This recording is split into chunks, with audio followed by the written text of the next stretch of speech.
All right, well, since we were live from the Etihad on Thursday night for Manchester City's victory over Liverpool, we have a rare Saturday afternoon treat because John Giles is on the line. Afternoon, John. Afternoon, Nathan. Happy New Year.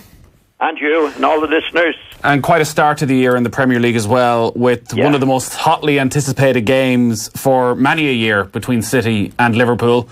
Did it live up to the hype? I thought the excitement in the game was good, Nathan. You know, going in front, all that was good. I enjoyed it. I didn't think the standard of play was up to what I would have expected in a match like that, Nathan. Right. In what way? Well, a lot of players didn't play as well as they could. You know, there was a lot of nerves involved in it. Like from City's point of view, you know, you got David Silva, whose legs seemed to have gone. Bernard Silva, who was hyper, getting into trouble all the time. And they were poor. Danilo at the back was poor. That's what I thought of City. On the good side, I thought Company was really good. Fernandinho, star. Aguero, excellent. Sané, excellent. And Henderson, okay. That's the way I read the Manchester City team. Right. The okays were Stones was okay. Laporta was okay. Sterling was mixed. So there was a few not up to the standard. That's the way I felt in the game. I was disappointed in it in that particular way. I mean, you can have a great game with everybody playing well, Nathan, and you can have an exciting game like we saw with a lot of players not playing well. You know, Liverpool weren't at their best by any means. I thought, you know, in previous matches, Liverpool got at City. More intensity, as they say nowadays. It was the opposite in that particular match. City really got at them, dominated the game in the early stages. No doubt about that. And overall, I think deserved to win it. So is there a possibility then, the fact that City flew out of the blocks and, you say, really got at Liverpool and brought an intensity and energy to the game, did that affect the standard of play, that actually they approach this game differently? Because when they've actually tried to control a game against Liverpool over the past year, it hasn't really worked. Liverpool have managed to get at them. Oh, definitely. That was the surprise the other day. Liverpool, again, were suffering. I know you can get at the team playing well, Nathan. I think they got at them without playing particularly well. The players I mentioned didn't really contribute at all. Like from Liverpool's point of view, they were approached the game seeming in a nervous type of way to me, not the usual go, go, go. And I think nerves affected the people there. For example, the big three up front, Mane didn't kick a ball. Salah didn't kick a ball, and Firmino. Marino up front was okay. He was only okay, but they're the players that you expect to really, in a big game, really produce the stuff, and they didn't. And the other players that were poor. Henderson was poor. Alexander-Arnold was poor. Lovren was terrible. Henderson was what he usually is, which is non-effective. So that's the way I saw the Liverpool team. But they didn't have the go. I mean, I think if Liverpool haven't got the go, go, go, they don't have that much else. And the three up front are usually very, very good at doing that, setting the pace. And they have done, as you said, in previous games with Manchester City. But they didn't do it the other night. Manchester City reversed the intensity from the previous matches. There's no doubt about that. Without them, a few of those players I've mentioned playing up to their standard.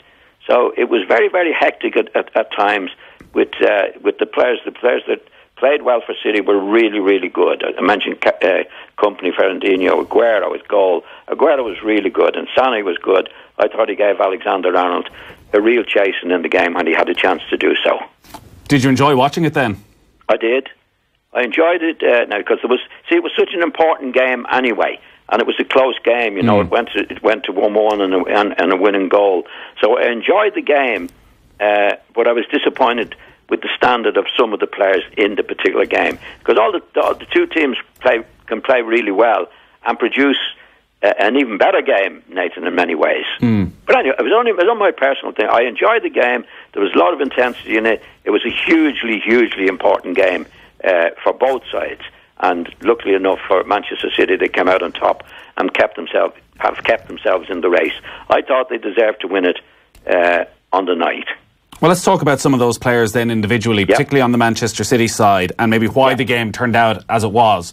You've mentioned Fernandinho, who was awarded man of the match, who you've named there as one of City's best players, and David Silva, who, as you say, looked leggy, had one of his real off nights. Why was Silva not able? In big games, Go on. I've seen, I've played in big games myself, where you see how does it going to affect the players?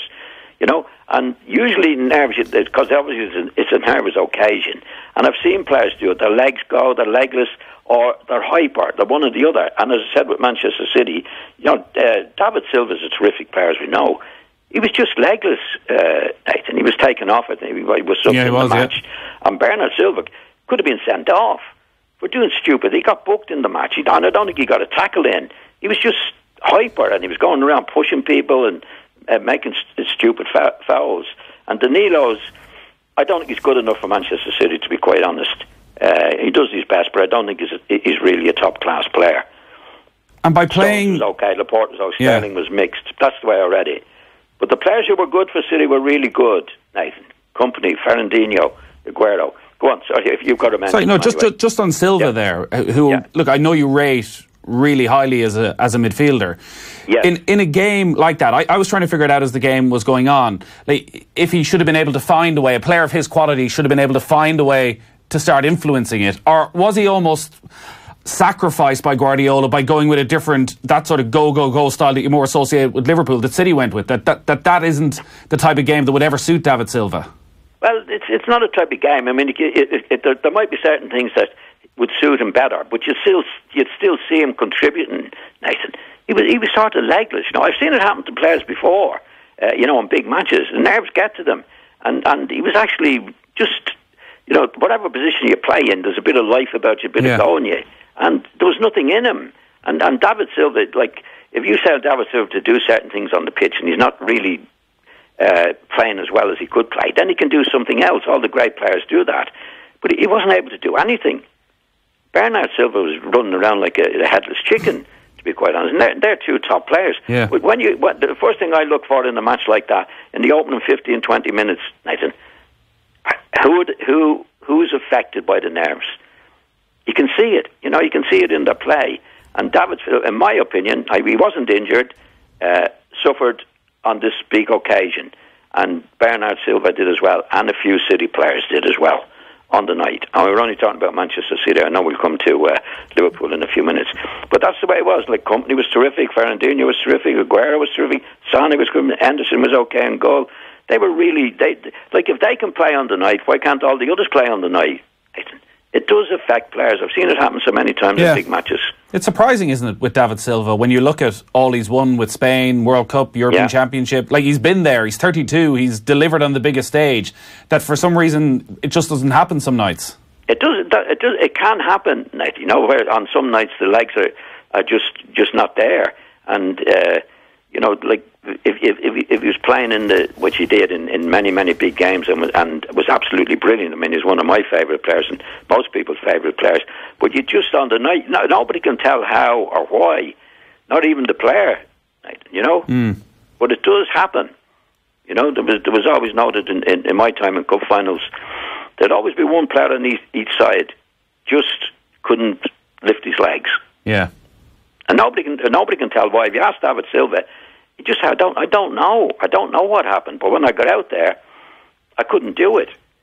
And if you asked Bernard Silva, how did you? He said, I don't know. I just lost the head. It's a big nervous occasion, as we know. But you have to, like, there's a top player like the Silvas. You have to control whatever it is. You have to control it on the night. And it didn't happen. And City, Liverpool will come to Liverpool. I think Liverpool were worse, Nathan. The three players up front, Salah never kicked the ball. Mane was taken off as well. He was gone as well. Yeah. So they didn't, on the night, I thought Manchester City were a better team. But a lot of players on the night, I thought the match was good, very exciting, good to watch. But the standard, I mean, you can have a great game with everybody playing well as well, Nathan. But I was disappointed in Liverpool because Liverpool in previous matches with City, dominated them with the pace of the game. They controlled the pace of the game. Now, Manchester City knew they had to win. And again, it's a psychological thing. The Liverpool players might be thinking, well, we don't have to do that, because if we draw this match, it'll be a great result. I think that was in their heads as well. So I'm only guessing now, Nathan, I know, but that flip that you're talking about then, from Liverpool setting the pace to City setting the pace, how does that come about? Is that team selection? Is it mentality? What is it? Well, it could be circumstances. City knew they had to win. They had to win. That little bit of desperation. The draw would have suited Liverpool nicely. That's in the players' heads, even the manager's head. And City are going out there, look, we have to do this on the night. We have to set the pace, And like before, when they were outpaced at Liverpool, but that was I think it was the Champions League and that, Well, it's we got the second leg. There's lots of things come into it. But certainly on the night, Manchester City were very, very good in the pace that they set. And Liverpool responded later on in the game, but it's the opposite to what Liverpool can do. Again, nerves come into it. If the three go players up front are not really doing it, Nathan, well, that's a big, big loss to Liverpool, because they depend on those guys to set the pace, and they didn't do it. Fernandinho's performance then in the middle, the one real solid rock for Manchester City last night, who controlled a certain portion of the game. Like Graham Souness was saying afterwards that he felt Fernandinho's easily the best central midfielder in this country. Would you go along with that? No, I wouldn't. He might be the best at what he does in a defensive way, Nathan. But, you got to talk about the complete midfield player. I'm not a great fan of Fernandinho. I admire what he does, but there's lots of times in the game as a midfield player that he's in, he doesn't get possession of the ball in the way that he should. But he's known as the defensive midfield player. But he's a very, very good. I mean, you're picking for a defensive midfield player from the league, you would probably pick him. But I wouldn't say he's the complete midfield player by a long way. Yeah. By a long way. I mean, that was the best he played. I've seen him play last night. He got his tackles in that. But there's lots of times if I could show you on television, where he could have gone on the ball and he didn't and doesn't. But he did contribute in the way that he's particularly good at contributing last night. But what did Graham say? He was the best midfield player in the country? Easily the best central midfield player in the country. Well, what I would say, I'd say he was easily the best central defensive midfield player in the country. But there's a lot more to being the central. Graham himself was a central midfield player who got on the ball all the time. And I'm surprised at him saying, if he meant it, to be the complete central midfield player. Not by a long way. Not by a long way. I think there's loads of times that Fernandinho could get on the ball in certain situations, and he doesn't. But certainly for doing the job in the defensive way, I'd say he's the best. It's pretty damning, I guess, then, for Liverpool's midfield, and maybe quite concerning for Jurgen Klopp, that Manchester City, without Kevin De Bruyne, who a lot of people would say is the best midfielder in the country. Well, he's the best creative midfield player. I think that's why the team is so good when they're all playing together. Like when David Silva's at his best, De Bruyne is playing. De Bruyne is the best central midfield player, in my opinion, at doing what he does, creating and scoring goals and that. Fernandinho can't do what De Bruyne does, and to be fair to Fernandinho, De Bruyne can't do what Fernandinho does. That's why they have the team, and they complement each other, Nathan. But I mean, I'd like to ask Graham: does he really say that Fernandinho is the best midfield player in the country? I think he would say, to be honest. I think he's the best at what he does. Yeah. And he's in a different class to Henderson, because Henderson is supposed to do what Fernandinho does. Well, but he's very ineffective. Well, that's what I was going to ask. If Manchester City last night don't have Kevin De Bruyne on the pitch, David Silva has one of his quietest ever games in a City jersey, and still Liverpool are outthought and outfought in midfield. Most of the time they were. Not all the time they were. But if you look at the midfield team the midfield players, you got Henderson, the central midfield player that Fernandinho does. You got Milner on the right side or left side with Wijnaldum, right? Now, even at their best, they're never creative. Those players, Like City at their best with David Silva and De Bruyne and Fernandinho. It's a really, really good mix. Henderson is not in the same class as Fernandinho doing what he does. Not in the same class. And he doesn't contribute anything else anyway. So that's your central midfield player for Liverpool. And with the go-go, Milner is great at what he does. He's an honest player. And Wijnaldum is very good at what he does. But neither of them are creative players, Nathan. They're part of the go-go-go situation for Liverpool. And last night, City outdid them at go-go-go. Yeah.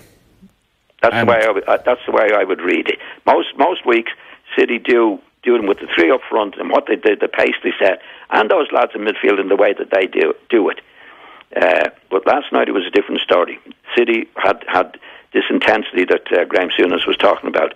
He did have Fernandinho doing a good job, Silva not doing a good job. But when De Bruyne is playing along with Silva playing well, then City, in a creative sense, are much better than Manchester City. Was Klopp then, with his team selection last night and going with that midfield three and dropping Shaqiri to the bench and leaving Fabinho out of the side as well, was he too conservative? Was he too aware of what Manchester City could do? Did he think too much about the opposition, considering Liverpool were started the game 7 points clear at the top, unbeaten? Should he have had more faith in his attacking players? Well, it's easy to be wise afterwards, Nathan. But I think he did actually approach the game in... if we get a draw, it'll be a great result. That's the way I think. I think that's why he picked the midfield players that he did last night. They're reliable in a certain way, particularly Milner and Wijnaldum. Very reliable in what they can do.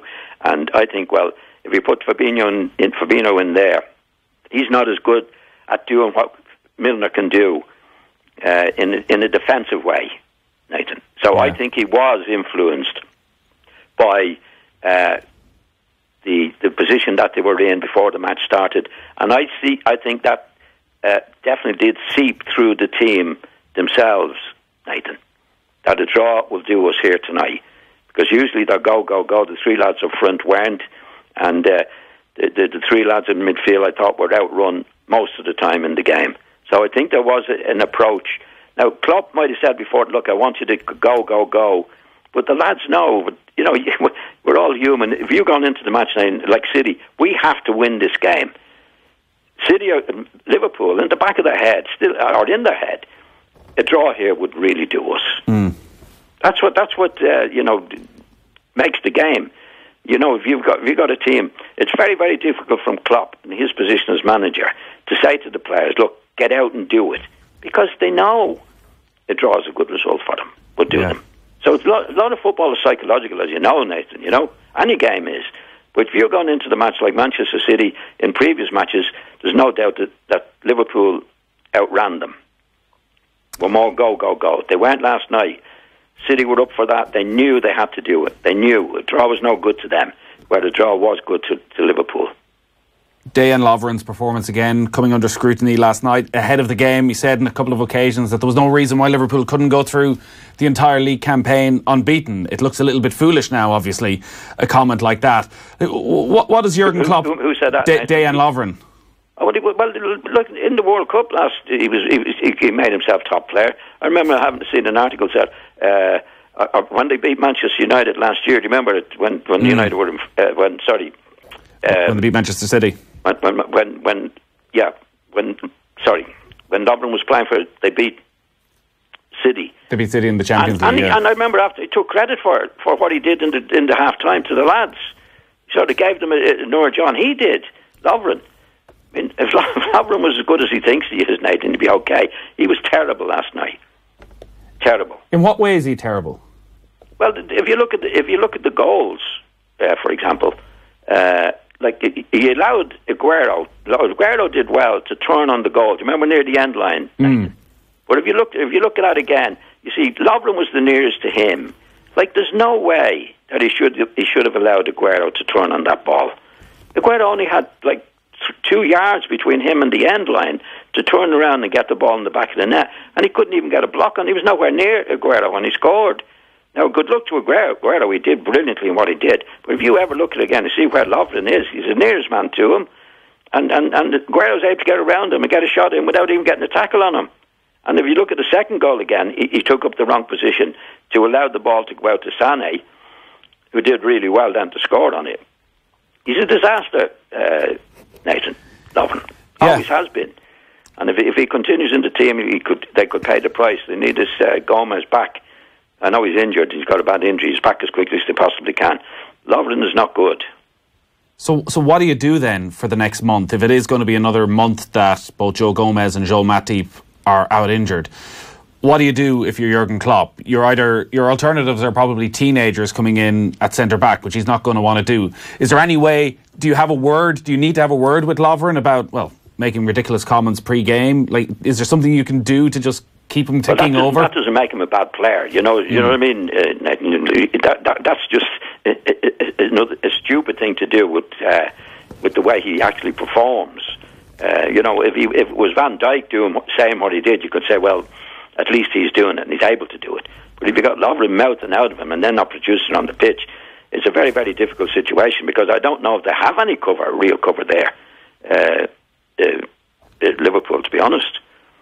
Yeah, no, nothing really. And the right back is not great at defending either. I mean, he got a right chasing from Sané. Sané was very good last night, and he got a bit of a chasing as well. So, the Gomez is a big loss to them. And, in a match like that, I would have played Milner at right back, Nathan. Okay. Why, just with the experience? Right, and Milner can give you a go anywhere he plays. I mean, he played left back long enough for them. But I think Milner at right back would be an answer to someone, or even centre back.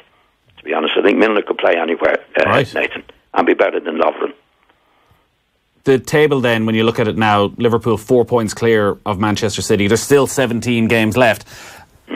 How big a moment do you think last night was? Do you think it's going to be a result that turns the tables on this season, that Manchester City will build on this momentum-wise, that mentally it could be this huge blow to Liverpool that they might struggle to recover from? Or is it easy as players to just compartmentalise this? It's one match, move on. No, I think it's a biggie for Manchester City. I mean, it was a huge match last night, Nathan. Never mind the rest of the season, because if Liverpool win, they go 10 points in front, don't they? Yeah, if they've won, would have been 10 points clear. 10 points. I don't think there's no way that Manchester City could catch them in that way. Now the pressure's on Liverpool, and I think Manchester City have the momentum again. They had a couple of bad losses and they were down the dumps, but they made a good recovery since, particularly in this match. And it's matches like that actually are telling in the season. They're 6 pointers, and particularly in the position that Liverpool were in now, and Manchester City. Manchester City haven't done well in recent times, and if they'd lost last night, they could be down in the dumps. Everything could be wrong. You never know what's going to happen. Whereas now they pulled themselves back up. It was a big, big match for them, so they're up again, and they know now they have to chase them. But it'll give them the confidence to chase. In Liverpool, it definitely does create doubts in the way that they lost the match. It does create doubts. It's up to Klopp now to get them going again. This is where the manager really has to do his job. In a match that, they knew if they won it was all over. It's far from over. Now he's got to pick them up again and start all over again. So I think it'll be a great race now till the end of the season. All right, John Giles is still on the line. We've been talking about Manchester City against Liverpool, but this weekend all the focus is on the FA Cup third round. You won the Cup 2 times, John, with Manchester United in 63, with Leeds United in 72. What do you do with your medals? Do you have them out, pride of place at home? No, actually my medals are up in Hollistown. Say no in case there's any thieves listening. Nathan. And they've changed, Hollistown has changed hands. So they didn't really need my medals or want me. It was favoured to a pal of mine, Oliver Barry, that I put them up there. So actually, I've got them back in Birmingham with me now. Ah, very good. Yeah, you never take them out. Do you know what I mean? Like, you never take the medals out to have a look at them or anything. No, you want to do what Padraig Harrington has in his house. He has his 2 claret jugs in the middle of the kitchen and the Wanamaker trophy for winning the USPGA smack bang on the dining room table, so everybody who walks in sees it straight away. Who's that? Padraig Harrington.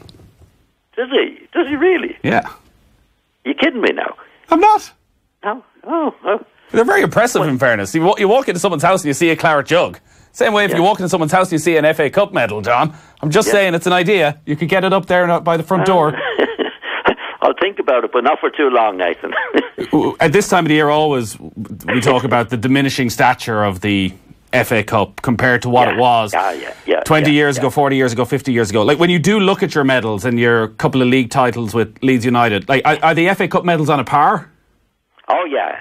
Oh, definitely, Nathan, because like my last time I won the FA Cup with Leeds was 1972. You're talking about a long time ago. This was before, Sky came into it and all the teams came into it, where the FA Cup at that stage, actually that was the centenary FA Cup in 1972, and probably even before that, it was even more prestigious, because going back a good while, before the teams were in Europe, right? Because the teams only came into Europe in 1950, 55 and 56. But even before that, the Cup actually was the big trophy, Nathan. Because you could win the league over 42 matches, but the Cup was going to Wembley, and in those days, you didn't get to Wembley to play in matches unless you played for England or played in the FA Cup final. So it was a big deal to go to Wembley. It was a big national day in England. It was on the television. I remember watching it from 11 o'clock in the morning all day. And then obviously when Europe came into it, now you qualify for Europe and the Cup, and especially with Manchester United. Do you remember years ago when they went off the tournament? They were FA Cup holders and went to play in the tournament because there was a bit of money in it, and didn't play in the tournament. So that was the beginning and the end for the FA Cup as it was, as we were used to it. It's still big, Nathan, but like if you get the top four qualifying for the Champions League, that's the biggie. Yeah. Whereas now, the FA Cup, you've seen it, like the best players, and it has lost an awful lot of what it had years ago. It's still well worth winning, as we know, but it doesn't qualify for Europe, for example. There's no money in it now, really, as far as the clubs are concerned, in relation to the being in the Premiership. Yeah. So it has been diminished. But funny enough, not from the supporters' point of view. Like if you get Arsenal who were in the Cup recently for quite a few years, they love it. The supporters love going to Wembley and winning the Cup. They love it. But it's been reduced in terms of the money situation from clubs. Yeah. It was, of course, Arsenal that you beat in 72. What are your memories of Cup Final Day, Cup Final Week? Like, was it something that took over the city of Leeds for the week leading up to it? Oh, yeah, well, it took over everywhere, but at that particular time, actually, Nathan, we were in the running for the league as well, to win the double.